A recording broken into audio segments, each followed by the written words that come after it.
Guys आज finally चाहिँ अब माछा मार्ने चाहिँ काम गरेँ। यहाँ 2 केजीको माछा मारेको यहाँ र यसलाई चाहिँ अब अहिले बनाउने अब बेलामा तपाईँहरूलाई चाहिँ पुरै देखाउँछु तराईतिर कस्तो माछा पाउँछ।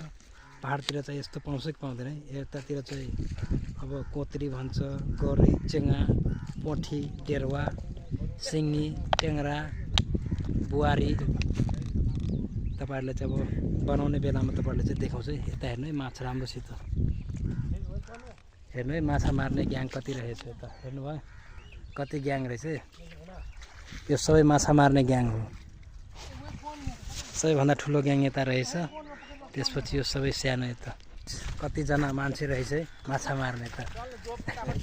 यहाँ चाहिँ रहेको चाहिँ माछा मार्ने अझै अगाडि गइसक्यो।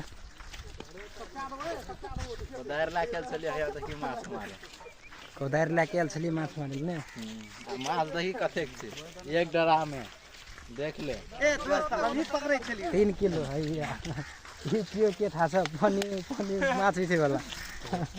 पनीर माछ बिछेले दैति दिवाम राख्ने छि यति पुरै भिजिहाल्छ माछ मारत मारत। आम त के त सुकले धता में ओनन कति थाल न साल लागा छ एनंग माछ मार नत्र त होला कति पैसा देसा है नत्र स्टोन पे के